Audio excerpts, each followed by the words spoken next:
اختر صاحب،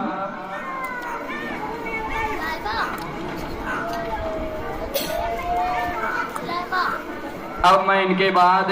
شاہان خان صاحب کو دعوت دیتا ہوں کہ موضوع ڈائز پر تشریف لائیں، اور میں اپنے ان تمام چھوٹے بڑے بھائیوں سے یہ درخواست کروں گا کہ جب آپ ڈائز پر تشریف لائیں تو اپنی باتوں کو 2-3 منٹ کے اندر سمجھنے کی کوشش کریں۔ السلام علیکم ورحمۃ اللہ وبرکاتہ۔ الحمدللہ وحدہ والصلاة والسلام علی من لا نبی بعدہ وبعد۔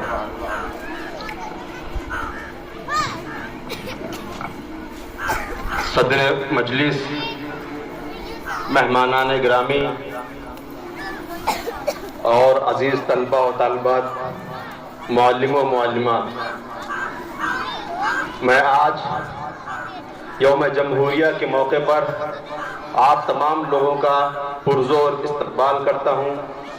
اور شکریہ ادا کرتا ہوں کہ آپ لوگوں نے اپنا قیمتی وقت نکال کر کے اس مجلس میں اپنی حاضری دی۔ معزز سامعین کرام، آج ہمارے ملک کو ایک آئین اور ایک کانسٹیٹیوشن ملے ہوئے قریب 74 سال پورے ہو گئے ہیں، اور اسی دن کی مناسبت سے ہم اور آپ لوگ یہاں پر جمع ہوئے ہیں اور اس چیز کا جشن منا رہے ہیں کہ ہمارے ملک کو ایک آئین ملے ہوئے 74 سال ہو گئے ہیں۔ بہت سارے لوگوں کو یوم جمہوریہ اور یوم آزادی کے بیچ کا فرق نہیں معلوم ہوتا ہے، تو میں کوشش کروں گا کہ آپ لوگوں کے سامنے اس کا فرق عیاں کرتا جاؤں۔ یوم آزادی 15 اگست 1947 کو منایا جاتا ہے، جس کا مطلب ہوتا ہے کہ ہمارے ملک کو آزاد ہوئے، جس تاریخ کو ہمارا ملک آزاد ہوا تھا وہ تاریخ 15 اگست 1947 تھی، اور ہر سال اسی تاریخ کو یہ دن دہرایا جاتا ہے۔ انگریزوں سے آزادی ملی تھی، اسی خوشی میں وہ منایا جاتا ہے۔ اور یوم جمہوریہ، جس کو ہندی میں گنتنتر دیوس اور انگریزی میں ریپبلک ڈے کہتے ہیں۔ ریپبلک ڈے اس لیے کہ جمہور کا مطلب یہ ہوتا ہے کہ ہم تمام لوگ جو اس ملک میں رہتے ہیں وہ انفرادی طور پر اس لیے آزاد ہیں کہ ہم اپنے آپ میں ایک حق رکھتے ہیں جو ہمیں ہمارا آئین دیتا ہے۔ ان حقوق میں سے 3-4 حق ایسے ہیں جو ہر فرد اپنے طور پر رکھتا ہے، اور ان کا استعمال وہ اپنے وقت پر کر سکتا ہے جو ہمارا آئین ہم کو دیتا ہے۔ اور جیسا کہ ہمارے پاسپورٹ میں بھی لکھا ہوتا ہے ریپبلک آف انڈیا، یعنی ہندوستان کا گنتنتر۔ گنتنتر میں بہت ساری چیزیں آتی ہیں، جیسے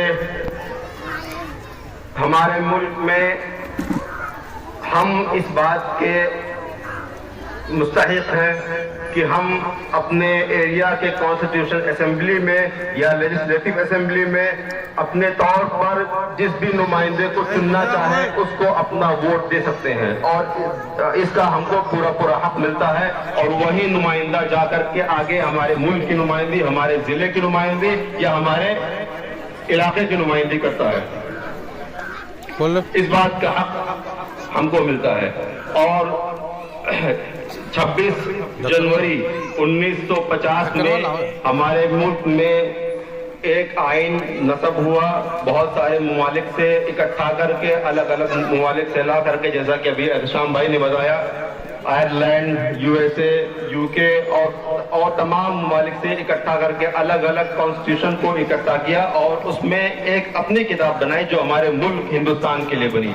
اور جس کو ہم ابھی تک فالو کرتے آئے ہیں اور انشاءاللہ آگے بھی فالو کرتے رہیں گے۔ یہ ہو گئی ہماری جمہوریت کی بات۔ اب اس جمہوریت کو حاصل کرنے کے لیے کیا کیا کوششیں ہوئی ہیں اس کے بارے میں میں تھوڑی سی جھلک پیش کرتا ہوں۔ یہ جنگ جو ہمارے اور انگریزوں کے درمیان ہوئی، یہ اتنی آسانی سے ہم کو اس میں فتح حاصل نہیں ہوئی، بلکہ اس کے پیچھے ہمارے سلف اور ہمارے علماء نے بہت ساری قربانیاں دی ہیں، اتنی کہ اگر آپ ان کی قربانیوں کو گننے بیٹھ جائیں تو آپ کو افسوس ہوگا اور خوشی بھی ہوگی کہ ہمارے درمیان ایسے بھی لوگ کوشش کرنے والے ہیں۔ 1857 میں جب ہندوستانیوں اور انگریزوں کے درمیان جنگ چھڑی، بہت سارے علماء اور بہت سارے ہمارے ہندوستانی بھائی شہید ہو گئے، لیکن آزادی ہم کو نہیں مل سکی، یا یوں کہیں کہ ہماری قسمت میں نہیں تھی۔ لیکن الحمدللہ ثم الحمدللہ 1947 کی جنگ میں ہم کو وہ آزادی ملی، اور 1950 میں ہمارا کانسٹیٹیوشن بنایا گیا اور اس پر عمل کیا گیا۔ 1947 سے پہلے ہمارا ملک برٹش کالونیزم کے تحت آتا تھا، یعنی کہ اس سے پہلے ہمارا جو آئین تھا وہ ہندوستان کا نہیں تھا، بلکہ یہ انگریزوں کا بنایا ہوا آئین تھا جو ہم پر لاگو کیا گیا تھا، چاہے آپ اس کو زبردستی مان لیں یا آپ مان لیں کہ اس میں ہماری مجبوری بھی تھی، کیونکہ اس وقت کچھ علاقوں میں برٹش کی کالونی تھی ہندوستان میں، اور کچھ علاقوں میں پورٹوگل کی کالونی تھی، اور کچھ علاقوں میں دیگر بہت سارے ممالک ہیں چھوٹی چھوٹی کالونیاں لے کے بیٹھے ہوئے تھے، اور کچھ اپنے انفرادی طور پر اپنا حق رکھتے تھے جیسے حیدرآباد وغیرہ۔ لیکن الحمدللہ آزادی کے بعد تمام علاقوں کو اکٹھا کر کے ایک ملک ہندوستان کو اور بڑا کیا گیا۔